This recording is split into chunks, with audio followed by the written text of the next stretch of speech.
What happens when a Greek yogurt product founder has two beloved pets with digestive tract challenges? He creates a probiotic food pet company, of course. That's right. Stay tuned for the Startup Life live show. Let's glow.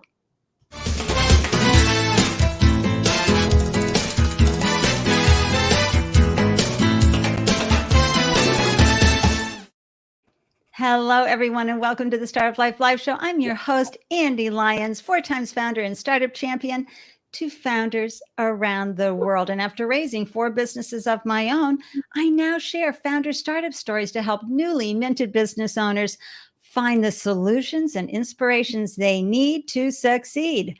And I am so grateful that you carved out time to tune in and up your founder game while cheering on a fellow founder. You never know. A new solution, an idea, an aha moment may happen that helps you run back to your business and make new changes and new solutions. If you're joining us live today, please say a big hello in the comment section. And if you're watching the replay, please say hello. I'll swing by and say hi right back. So grateful that you're tuning in. And how do you know whenever I post a new episode on the Startup Life Live show? Well, I go live most Tuesdays and Fridays. You join the Startup Life Live meetup group. And I just have to say, just for those who are listening, go to bit.ly/Startup Life Live. Live is in caps, and join the group, because that way you'll receive an alert whenever I post a new episode. And we've got so many great founders coming up and wonderful opportunities for you to learn and feel less isolated on your founder journey.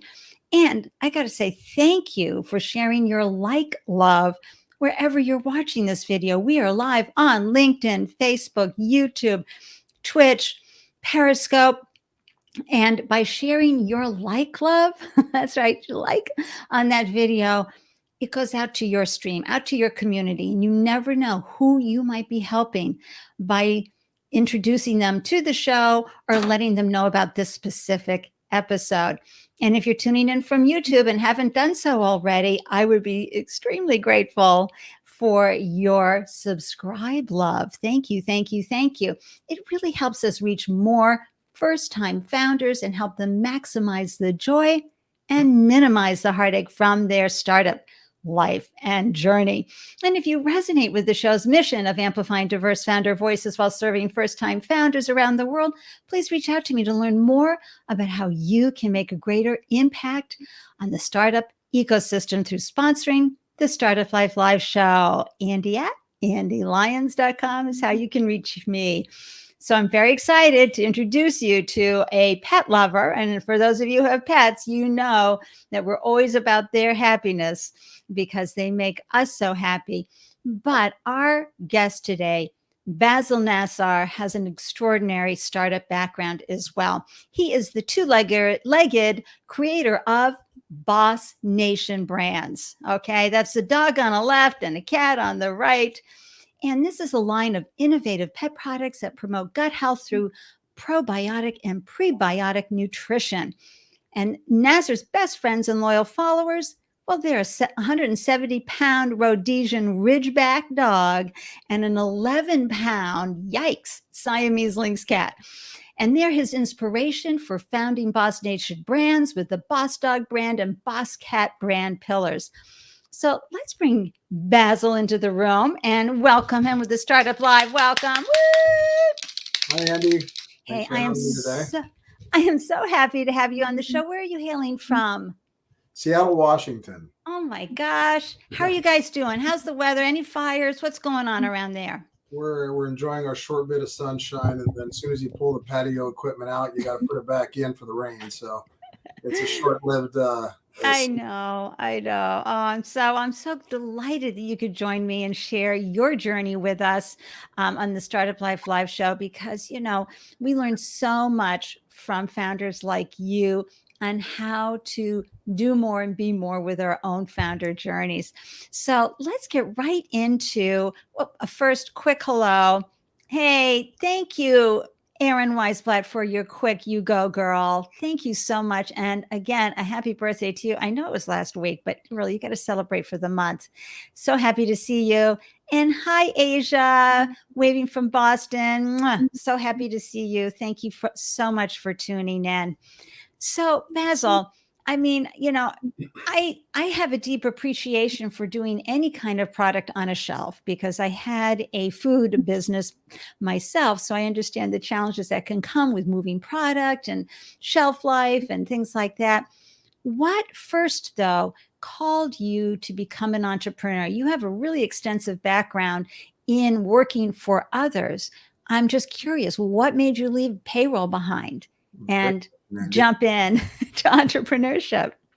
I think, it started in my early 20s. I was exposed to operations and accounting and finance at a few different levels. I had an opportunity to work for another entrepreneur who understood all the different aspects of the business. So I took a liking to, understanding the core economics of cost accounting, how you manage supply chain and all of it. So I figured I had done it enough for people over the years. In 2002, I decided to surround myself with some good people and do it for myself. So I think, it's partly learning off of other people's time and dime, and then improvising and adding value to your own methodology. So I just have to fan myself a little over that supply chain and cost of goods sold, folks. Yeah. I tell you, it can be very exciting when you start nailing down those things and making your operation smoother. We'll go into more details there, but I have a really deep appreciation for that. Did you have any role models other than the folks that you were, working for an entrepreneur? Did you see entrepreneurship growing up? Are you one of these people who had a lemonade stand and a few businesses before you turned 12? My father was more of a Fortune 500 guy, but for a spell, he was an entrepreneur. When we lived in the Middle East, he was in manufacturing and building. So I saw a slightly different perspective to approaching business when we were there. So I think I would say, my father first and foremost, and then I had a lot of inspiration, from like Lee Iacocca. I actually had the pleasure of meeting him a few years ago. Wow, I haven't heard that name in years. So just, the discipline of prepping Sunday night for your Monday morning and, those kind of things. Absolutely. As an entrepreneur to be successful. Well, I think it's, so important in the entrepreneurship journey is that self-discovery. Are you capable of being self-directed, self-motivating, applauding yourself, especially solopreneurs, I'm always turning to the plants and cats for feedback because who else is there? But you have to encourage yourself and move yourself forward. So I really appreciate that. So, and I have 2 cats, and of course, Hairball City and you name it happens with them. But I know I have good friends. I know Erin has a puppy, a wonderful, beautiful dog who also suffers from digestive tract. Tell us about the story that happened that you were looking at your beloved pets and saying, dang, there's got to be a better way to live here for these 2.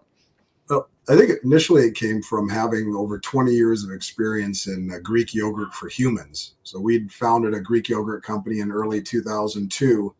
And, interestingly enough, we had a great run. The category was exploding through most of the 2000s. So in 2010, we were fortunate enough to sell the business.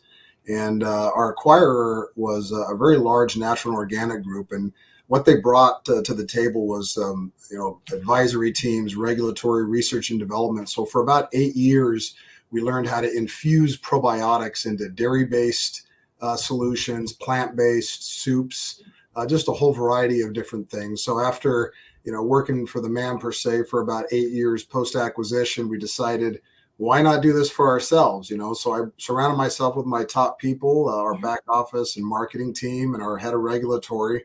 And I said, let's go learn pet. And equally, I was inspired by my own animals. We started with Kelby, our 170-pound Ridgeback, as you said, and Frankie the cat. And now we've expanded into 4 dogs, the 3 cats, and our 140-pound rescue tortoise. So it's turned into Boss Nation Ranch over here. If we ever have another brand pillar, I think we have pets here to drive trials. So it's there we go. No, I love that. And it's one thing to say, well, let's look at the pet industry. And, I'm sure you saw what a lucrative industry it can be, provided you play it right. Yes? Well, the barriers to entry are very high in pet. Yeah. I'll say, I've been in consumer product goods. I've been in liquor and spirits, and I will say the most challenging industry that I've been involved in to date is pet, namely pet specialty. It's very competitive. I mean, people say, it's a $90+ billion industry across all channels, but you're splitting that up amongst about 8,000 brands that are all trying to figure out how to romance protein. So it's, it has quite the challenge. So I typically look at narrow segment entry. Hmm. Style frozen yogurt treat was our first segment. We generated a lot of noise. I had a lot to say because of the 20-year background. So then, of course, we were able to innovate very quickly off of that success. Excellent. And, this can be the biggest challenge for a founder, is to find that white space in that crowded market. Yeah. And so you were bringing wonderful lived experience, 20 years. And by the way, congrats on the exit. Thank Okay. That's, we cheer everybody on for that. That's a big woohoo. And it validates on so many levels. But also you were bringing that probiotic, but you had to do the intense research. You had to figure out, you got to meet the pet's needs, but really you're selling to the pet owner, right? Yeah. We sorry, go ahead. I'm sorry. Oh, no, I love that. Go ahead. We followed a very high standard when we were in the consumer world. And unfortunately, when we got into pet, we found out that the current governing body wasn't applying that same quantification. Right. So we brought a very disciplined formulation approach to our pet concepts. We wanted to front load probiotics to a level that was sustainable at the end of shelf life, thereby guaranteeing the quantity. That's something that you haven't seen in pet yet. And that's why Boss Dog and Boss Cat stand out as the digestive leaders. So I think that was the first thing, in figuring out how to quantify how many probiotics a pet actually needs. And then ultimately to make quality food, right? Because pets are finicky. Well, and if you can't get them to consume it, then it doesn't matter what the bag looks like. that's right. And again, Erin, hello, right? Yeah. With your puppy, your beautiful girl. It's so true. Dogs get a bad rap of wanting to eat anything, right? No, that's not always the case. But did you go to a lab? Or maybe you already had those connections and you say, Right. hey, look, we've been doing human for years. Now we need you to talk pet, right?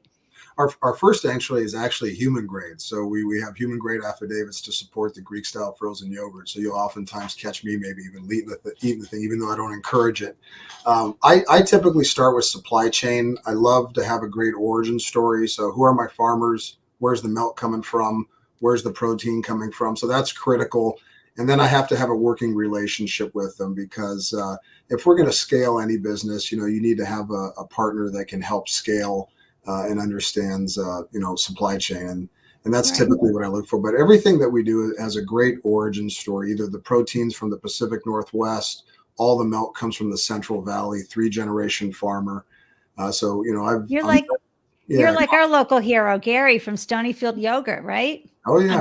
Yeah, I know Gary actually. Yeah. Yogurt days. Right. So his story back in the 80s, and he was doing the same thing. And, I love the fact that he finally sold the business so he could pay his dairy farmers back because they fronted him. Yeah. But that's so important to, to boost your local economy, folks. This is I think one of the greatest gifts of being a founder. Do you agree, Basil, that we get to lift a local economy, give jobs, support people who are working hard to move their product? Oh, absolutely. But I'll tell you, in full transparency, this is the toughest job market we've ever seen. We can sit here and talk peaches and cream all day, but it's, we have, hundreds of applicants, but very few real candidates out there, unfortunately. So I think for us as an entrepreneur, it's surrounding yourself with the right people. And this has been a very difficult job market for us. So can we talk a little bit about that? Sure. Like, what is it? What are the skills that you are missing when you look through the talent acquisition process and the resumes you're getting? Well, I'm fortunate to have a great back office. So from, all our APAR, inventory flow, invoicing, I'm very strong there. So that gives me the luxury to go out and fund and allocate dollars for customer acquisition, is what I typically call it, building out your sales team, and that's what we've done recently. We've heavily invested in bringing people in that understand the industry. Pet specialty is all up and down the street. So it's largely still about relationships and people that want to get out and hustle. And that's right. And I know from being part of natural products, East, West, you name it, right? The pet category first was this tiny little section back in, 2000, and yeah. it started to like explode. Oh yeah. Yeah, we're no longer kibble and bits. What you're seeing now is what I like to call the premiumization of the pet specialty channel. You're seeing the frozen segments where raw is becoming more encouraged and understood. And I think over the next few years, you're going to see a real boom in those particular areas of the store. Right. So, and I'm going to go a little deep here, especially for our folks who do anything in manufacturing product that is going to be eaten, whether it's by pets or humans, consumed and eaten. And so it's, you identified your suppliers, folks you wanted to work with that were local and really understood what you were trying to do, but you still have to bring it all together. And what's great about your background, Basel, is that you lived that for years with your yogurt company. So you have a deeper understanding than most of the folks who are tuning in what that manufacturing process is like. And you probably had some good inroads to make sure that your co-man was good and you would work out the right deal with them. But now you're pet food, so maybe you don't have is a gluten-free environment, it's a wheat-free environment. You'd be surprised. I think the standard of identity that they're applying to pet food is as stringent as you're seeing in human. And normally you would see certain trends in human foods parallel within 4 to 5 years in pet. Now you're almost seeing it within a year. And I think the best example is we have a couple of people that come over and watch our pets when we're out. And they're vegan, and by being vegan, they choose to feed their pets vegan. So there's that mentality as well. So it's very interesting to see, what's happening as the channel specializes. Now I have to ask. Curious minds want to know, right? I mean, I don't look at our pets who tend to be carnivores, I thought, and think vegan. Yeah, is that okay for them? I'll tell you, at Boss Nation, we encourage meat protein. Just in terms of the way I've seen my animals respond to it, their coat, the shedding, they're healthy. I'm not saying that a vegan approach won't work. It's just not typically our formulation structure or strategy. Yeah. Is that well said, everybody? Ooh, so diplomatic. We could hire you in other relations around the world. Okay, I just want to say a quick hello to Brent up in Ottawa, Canada. Thank you for tuning in, Brent. You're always doing amazing work in your world. Asia had a quick question for you, Basel. Was that a rescue tortoise? Oh, yeah. His name's Otis. He's a 150-pounder. He's a sulcata tortoise from Africa. And so I was encouraged to get him from my wife, who had a small little 5-pound rescue tortoise back in the day. It turns out, he was about $400. We actually rescued him. They begged us to come out and get him because they were going to leave him out in the desert overnight. And we said, that can't be. So we ran out, took 4 guys to load him in the truck. But the habitat we built for him was about 20 times what we paid for the tortoise. But you had fun building it, didn't you? We had a great time with it. Yeah, I wish I could show you a picture of it. Oh my gosh, we'd love that. All right, well, next time. And Richard O, I know, I can hear you going, probiotic leader. Yes, sir. All right, I love that. I can add to that too with this comment regarding probiotic leader. It's one thing to say that you have probiotics in your product, and another thing to put sufficient levels. Probiotics are live spores, live bacteria, and they're very susceptible to kill steps that happen during processing. So you really need to know what type of probiotic to use and how much of it to use to get survivability. So a lot of times you'll see probiotic claims on packages. There in fact may be a probiotic strain in there. Whether or not you're getting sufficient levels remains to be seen. Whereas with Boss Dog or Boss Cat, you'll get 500 million probiotics per patty or per cup, and that's guaranteed analysis. So right, and folks, having that data is so important. Boss Nation's brand has spent the time and extensive research knowing from their past experience how important it is not just to throw some probiotics at you, but how many do you, this pound dog, cat, etc., need for your digestive tract. And again, I know that this is a huge problem for so many pet owners, the digestion. Okay, LinkedIn user, I'm so sorry that we don't have sometimes this happens on live stream with LinkedIn. But this LinkedIn user says, this is such an important and needed product for pets. 2 of my friends just in the past couple of months have had serious dogs with digestive issues and spent hundreds of dollars on multiple pet visits and not sure they were ever really diagnosed. I also give my foster dogs OTC human probiotics when they arrive. So many stories he could share. Great job, Basel, in filling this need. Thank you. Thank you, whoever you are, for tuning in. I'm so sorry LinkedIn didn't say anything, but yay. So here, I'm just going to go in this co-pack just one more time. Did you develop your own or did you outsource your manufacturing? I'll tell you, I've seen both sides of the business, in terms of scalability. And, we were at one point doing over 100 million pounds of Greek yogurt. And people ask the question at some point, when do you look at vertical integration? And I'll tell you, it takes a lot of throughput to fill up those facilities, so I prefer to lead out as a brand building and marketing company, and then just partner with great farmers and ranchers for my supply side. So that's just typically the way I've seen my business. If there's ever an opportunity to integrate vertically, we'll look at it, but it's likely not going to happen. Yeah, folks, don't get turned on by the quote sexiness of when you go and visit the manufacturing facility. It is so hard to do what they do. Let them stay brilliant at the manufacturing while you get to full-time build your business. And Basel, the reason I'm taking us on this little journey is that these are the steps a founder has to figure out when they're launching a product that's going to go on a shelf. You've got to decide, what are the ingredients, get them tested, how much is going to go into each bite, right? All of those things. Then you got to figure out the manufacturing, where are you going to source, et cetera, before you even get to the point where you're out testing and finding out, do customers want what you're selling? So on the Startup Life Live show, we are all about proving that value prop. And in fact, I often love to just give it a woohoo, because it's like,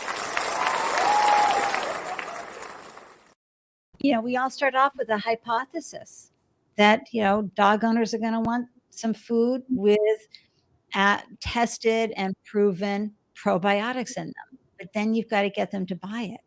So talk a little bit about how you took your hypothesis, even with someone with such an extensive background like yours, and went about and started to test. And then please let us know what you learned from the customers when they started to actually buy versus try it for free. Well, it was a virgin industry for me. I didn't know anything about pet. I didn't know who the distributors were. I was just learning, channel structure. And so for me, I had to start from the ground up. So initially, I just surrounded myself with some pet pros, asked all the right questions. And then, I would say within about 9 months, we had enough intel to come to market. And then, of course, COVID hit. So, generally speaking, a startup should not survive a global pandemic. We did, and I think it was because pet stores were essential. Yeah. And it's the one time you'll hear me talk about it here on the show today. But I mean, in all reality, it did throw a few curveballs at us, right?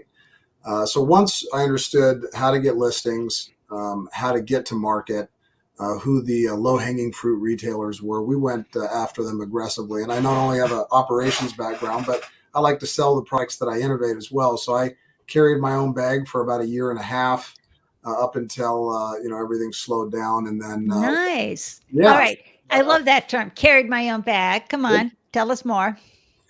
Well, you have to, I think, if you're going to innovate your own products and you're going to speak to retailers, especially in pet, where, they're highly intrigued as to the supply side, your story of everything from ingredients to formulation. Whereas, I like to use the analogy, if you walk into a human store as a consumer, you can probably find the bread aisle on your own and probably make a conscious decision to buy sprout bread for the day without a lot of assistance. But when you walk into a pet store, right, you have a whole series of questions. Either your dog has digestive health needs, is aging, you have a new puppy, and the first person you ask is the retailer.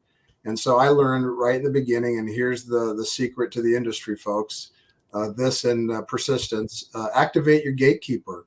Get your retailer to talk about your line, get them excited about your brand. And so that was where I invested a lot of time and effort right in the beginning. And still today, we have our at your service team that works very closely with each retailer to activate them, bring them training, point of sale material, and Excellent. coupons. I think that's critical if you're going to launch a brand, because there's too many concepts, Andy, I've seen where people have, Uncle Joe's barbecue sauce. They get it all the way to market. And then, you realize you do have to spend some money and give away some product to get trial. Just because everybody around you loves it, it keeps begging for more, doesn't mean anybody else is going to. And even then, you don't know how you're going to get on the shelf and make all that happen and have the margins to do that. Just as an aside, Basel, with my food business, I got certified as a woman-owned business through WeBank, the Women's Business Enterprise National Council. And I launched my food product through supplier diversity programs because women are minority vendors. And so I worked with Compass and Sodexo and Aramark, who shot it out to corporate and college campuses and hospitals and you name it. And I scaled nationally in under 24 months, never hitting a shelf and keeping my margin. So anybody tuning in, that's another way to go. Always be curious about different ways to bring your product to market. But what Basel said that is so, so important, I really want you to take it in, is the brand building part. Brand promises is all about your emotional connection with the consumer. And if you don't show them the face behind the business and how you are delivering that promise and why you want to bring this product to them, whether it's you, Basel, or your team, and how important it is, then it's not going to get a chance to really resonate, right?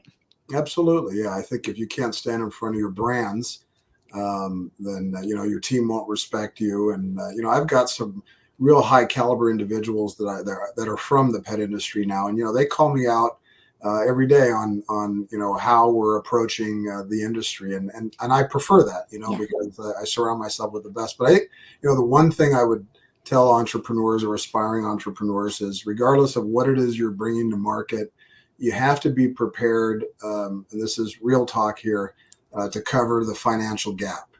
And that's the piece where it gets painful, when you're bridging your first year of maybe free fills or doing whatever you are to get to market. And so I would encourage you to take the time to figure out what that could potentially cost.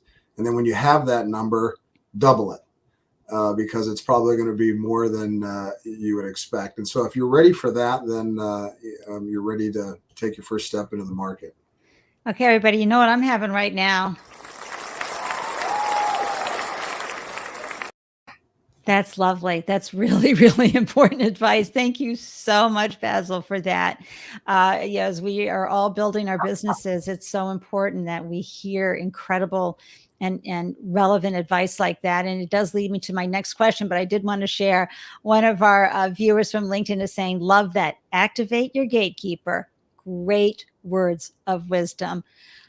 I'd almost say that could be a stitch that on a pillow, guys. I'm thinking. I'm going to hold off, though.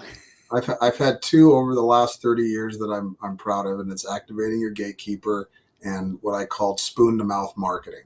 Beautiful. And I was very big on the quality of your product speaks volume. And when we were in Greek yogurt, my big one was just, you got to taste it. Right. Exactly. Oh yeah. That was my premium granola, Goddess granola. Absolutely. That's what sold everybody. And it was so much fun being able to do those live tastings. And for you with your bag, going up and down and meeting with retailers, that was a lot of fun. And so when COVID stopped, you had to get creative and innovative, right? And how you reached people. Yeah, it was difficult because established brands actually saw windfall. Everyone went curbside. So if you were, an established kibble or a canned product, people were buying, 10 times the need. If you're an innovative brand coming into narrow segments where you're relying on people shopping the store, it's tough. So yeah, we had to pivot and look at a couple of other methods to keep people active. But, the good news is there's over, I think the last figure was over 11.5 million new pet households in the last year. So hopefully they stay that way, right? I mean, they don't return because I guess a lot of the shelters were emptied out, right? Yep, absolutely. Yeah. all the shelters that we typically work with through Boss Nation Cares were completely empty. So it's beta fish and puppies and cats were on the run. We needed something, that's for sure. I launched the show because I needed to stay connected with people. You know, things happen, and I'm sure many families are so happy they have their furry friends now, and are enjoying that experience. I agree, Melissa. Love learning from this founder. Melissa is a founder of a clothing line called Pirouette NYC. I highly recommend everyone follow her on Instagram. She's doing remarkable things as well. And a former guest on the show. Yay, yay, yay, Melissa. So, but speaking of, you gave that valuable advice, multiply it by 2, the numbers you come up with, that is so important. How have you been funding your brands, Boss Nation's brands? Have you been using Bootstrap? Have you savings, crowdfunding? How have you financially supported and financed the business? It keeps changing. I would say up till now, it's been personal funds. And that's just, I grossly underestimated the cost of entry, grossly underestimated. And that was because I entered with a frozen concept and realized pet stores didn't have freezer space. So the only way you're going to get entry is to buy freezers at this point. So that was a variable I hadn't anticipated. But, I would say we're already profitable. I've gotten through really kind of the worst of it. This is year 3. And, but yeah, no, it's just been all personal funding. And congratulations. No, we love that. I am a huge fan of traction, adds value to the bottom line. I'm sure you experienced it with your yogurt company as well. Yeah. And so that if you did want to scale dramatically and needed investors, you're not going to have your own ownership diluted. Right. So remember that it's, again, very sexy to be pitching. Those VCs are out there and they're, pulling in a lot of folks right now. But remember, 90% of founders are bootstrapping, and that's a great way to go as well. You can do it. It's encouraged. My attorneys always want us to maintain equity. Yeah. Oh, I love that. Oh, Sankeetha, did you hear that? We love it when our attorneys protect us. Okay. So Basel, in that regard, when you started bringing on your first customers, you talked about that customer acquisition being so important. Yeah. And we're always talking about this, the CAC, the LTV CAC ratio here in the Startup Life Live show, how important that is for our businesses to understand your marketing ROI. What did it cost you initially? Where are you at? And what pathways for your customers? How are you reaching them? Well, Pet Specialty Channel has its own special approach. It's truly, as I said before, up and down the street. So it's identifying who those banners are, and they're either one store or 55 stores that feed the specialty channel. I mean, you can see upwards of maybe 100 in some specialized banners. But once you do that, it's just targeting the regions. And, I worked west to east initially. Mm-hmm. I'm fortunate enough to have both a regional east and regional west sales manager.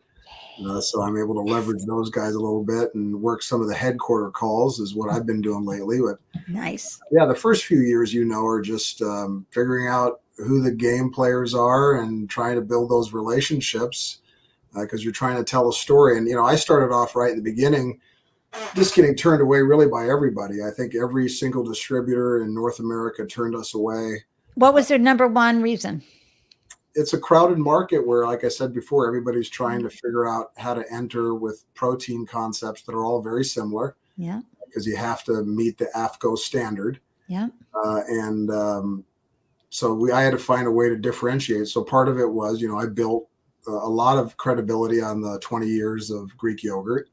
I told people a story that I was going to innovate 11 product segments in 24 months. It's never been done before in pet, and we did it. So we're in treats, supplements, full meal systems, and freeze-dried, raw, kibble, and then even the latest Boss Tactical. Oh my gosh! Line. So we made a lot of big bets, and after continual knocking, some of the major players took notice, and we started to get the listings. Tell folks why that many SKUs are so important, though. Why do retailers like it? And why does that help you, especially at headquarter conversations? Well, for me, it was in the beginning, I wanted a lifestyle brand. So I wanted Mhm. the idea that you could walk into a store and see us in every segment with real innovation. Yeah. But moreover, I have some great people on my team. These guys are used to our last division. We scaled a little over 300 million in street. And so, these guys are used to high velocity, Yeah. high movement. So you can't do that just on treats. And so I knew I needed to make a lot of noise very quickly so I could innovate on top of each of the segments. And that was part of the reason. And then secondarily, you have to cover your flank because somebody's always innovating something right behind you. Yep. And if you don't have enough diversity or bandwidth, you'll get beaten And up. also as the retailer, okay, so you're talking to a headquarters that's got, maybe 100 locations. They like the multiple SKUs because it helps them with sales. Yes. Sure, absolutely. Yeah. I've seen both scenarios where you have the store wants to, especially in pet, they want that lifestyle story. Yeah. In human, oftentimes it's a data game. Mm-hmm. So it's about you got a 4-inch by 2-inch product. What's the opportunity value for me? And that's really what they're after. So Right. pets So, still largely relationship. yeah, this is the biggest challenge, folks, right? I think maybe Basil, you can chime in as well, that when you have this type of product where you're bringing something to a pet that has no buying power other than through their human, right? So you're going to meet the pet's needs while you're trying to activate the owner's needs and get them to buy and meet all of that. That's pretty challenging. Yeah. Again, I think it starts with innovating great formulation that the pets will love. And then, it helps to have a little bit of marketing background. I'm very proud of what our team has produced in terms of the look and the feel of the packaging. Yeah. It's very wholesome and it really communicates well to both brand pillars. But that takes time, to get that right. And I've got people on the team that challenge me all the time on packaging, and we make tweaks along the way until you have the perfect product, right? Yep. Yeah, you sure do until you get the right resonation. Then how about, online? Are you doing videos? You showed your animals eating the Oh, product. How are you reaching people that way? we have some great videos on YouTube now. So if you type in, actually one that just came out, it's a 12-minute video with me introducing the company at a property up in the Northwest. And it's called the Boss Nation Brands training video. Then if you just type in anything Boss Dog or Boss Cat, you'll see our tactical videos. You'll see me at the ranch or even at the goat farm with my daughter, picking up goats, doing that stuff. Yay. So, Oh, that's wonderful. I will find that link and I'll put in the show notes, everybody. Okay. So you can quickly click on that and take a look at that. That's phenomenal. And then, of course, where are you headed for scaling? Like, what would be ideal for you? Nationwide? Are you already nationwide? yeah, so Boss Dog and Boss Cat are now available in all of North America. Right. We do a fair amount of business globally in Hong Kong, Singapore, Korea, Japan, and there's just a huge demand in Asia currently. 3 years. Yeah, 3 years. yeah, I have a great team, Andy. I mean, to be honest, I mean, they're, this is this was about market acquisition right in the beginning. So everyone has different strategies. Mine was largely about getting as much market share as possible quickly because I had a story to tell. That's right. In my previous world, it was finding 1 or 2 SKUs that you could drive as horses and then building off of that because I didn't have the same capital exposure that I do now. So it was a little bit different gameplay. And you did dogs first and then cats, or did you bring them both? Yep. Boss Dog initially, and then Boss Cat. We introduced our frozen raw entree for cats this April. Okay, yeah, I'm just trying to get my arms around the fact that your product, because I get my probiotic is in the not freezer, but it's in the cold section. That you're right, that must have been a big barrier for you as far as bringing product in. Is all your product frozen? Is it all going to be on the shelf? What's the story as far as shelf life? It's about 50-50 now. So I've got half the line that's frozen and the other half that's shelf stable. Okay. But it's not the same exact immediate challenges that you have in consumer where I dealt with consumable yogurt or spoonable yogurt, which only had a 60-day shelf life. Yeah. But you had to get it A out. minute. Yeah, you got to get it out of your supply house, get it into warehousing within 2 weeks, or you're buying it all back. So, one of the benefits of pet is I have a slightly longer shelf, but your turn rates are way much lower. If you've ever walked into a pet store, you just don't see the volume of customers. Right. You'd be surprised at how valuable each and every one of those shelf life days are, even if Wow. they're 2 years on a product. And do you see a lot of online activity as well, purchases? Yeah, we do. I try to really support brick and mortar. Mm-hmm.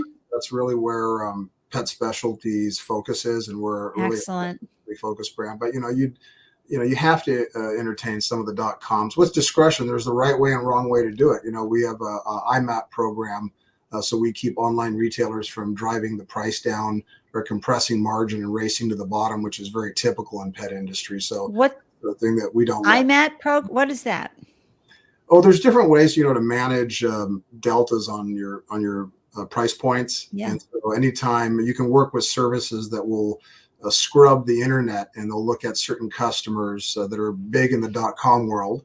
And if they see a variance that falls off of your standard, they can warn you, and you can go in and say, "Hey, Mr. Customer, you're selling X for $1.99, and the map on it is $2.49, so you're 50 cents in violation."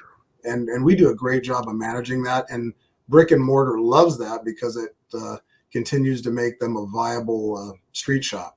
Yeah, see that added value. Thank you for educating us on that. That is so important.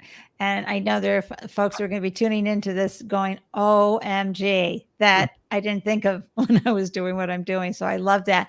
And folks, remember, this LTV CAC ratio is so important. And if you're sitting there going, say what?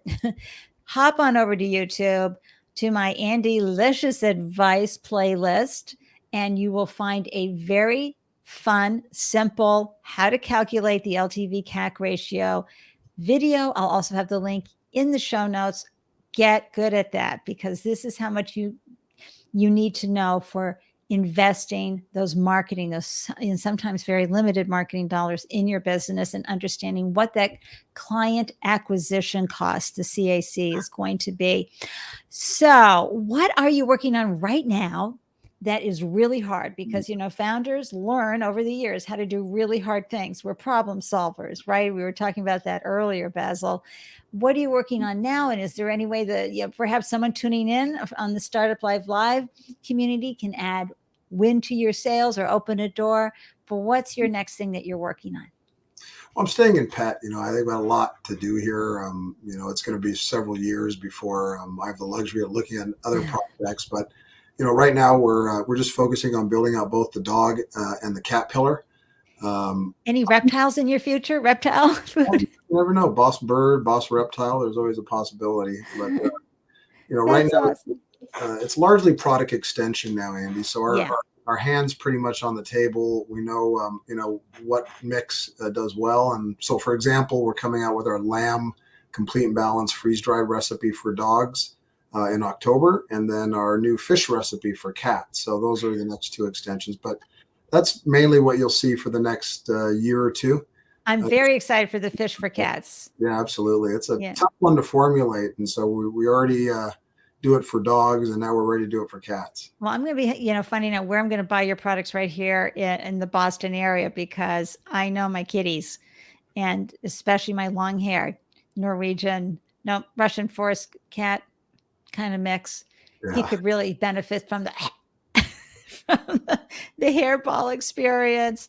Oh my gosh, horses. Thank you, LinkedIn user. Horses. These owners are already used to using probiotics. Oh my gosh. Yeah, you bring a very strong point there. And I've got my sales guys quite often say we need to entertain something in the horse arena. So yay. That's a great idea. Thank you. I wonder if it's Cynthia.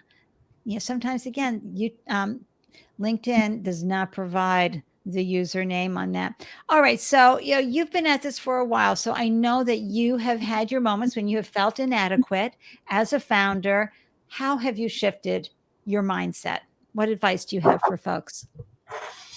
Well, I think early on, I was, we get very discouraged, not so much in the pet industry, although I've had my moments. And then, somebody once said to me that if you're doing it right, it should hurt extraordinarily. Mm-hmm. And it does. And so, you're up late, you're up early.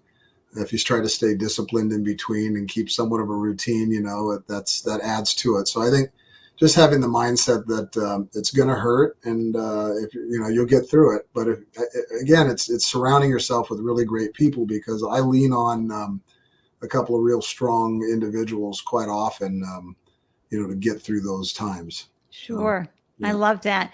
And the final question before we wrap up here is, you have been at this again for a while, but how has this entrepreneurial journey served you, Basel, both professionally and personally? I wouldn't do anything different. Even for the 8 years of post-acquisition, we were somewhat of a skunk works, and we were able to operate independent. I don't think I could really pull a 9 to 5.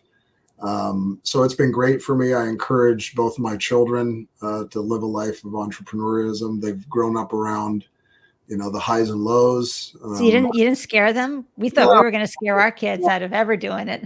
Go get a degree, but when you're done with it, you might want to do something for yourself, because it can turn out pretty well. And so I love the lifestyle. Yeah, I do too. Yeah, of course I'm unemployable. I've been unemployable since 92, but yeah, given that, I find it's the best personal development program out there. You learn so much about yourself. You have the ability to solve problems. And I would say that's the biggest thing we've seen in our children, our 2 young men now in their early 20s, that boy, do they solve a problem in a heartbeat, because they've watched it and been part of it. And that's fabulous. I am so grateful you came on and shared this amazing story about how you went from yogurt into bringing such an important element to the pet food industry. And you found that little white space, even though it's very competitive and it's in the premium product. All the challenges that you figured out are so amazing. Thank you so much, Basel. Any last words for folks? All right, yeah, thank you for having me. It's been actually one of my favorite shows. Mary's great about getting us a few of these podcasts, and I have to say this is without question one of my favorite. Love to talk about what we've done the last few years. So yeah, oh, thank you for saying that, and thank you. You have no idea how much value you have added to so many founders through this conversation. So I'm so grateful for that. And Richard O is on saying here, a robust microbiome is a good foundation for healthy immune systems. Okay, Richard O, there we go. Our pets can now enjoy what we've been enjoying for years in keeping our gut health. And I know you're making so many pet owners very happy. And yes, Cynthia, horses will be coming too. I bet, because that's such an important industry as well. Thank you so much for joining me today. I'm going to pop you into the green room. So grateful that you came in and shared your very valuable startup stories. And congratulations with everything with Boss Nation Brands, because you're rocking it in a short period of time. So a great role model. Congratulations to your success as well. Oh, thank you so very much.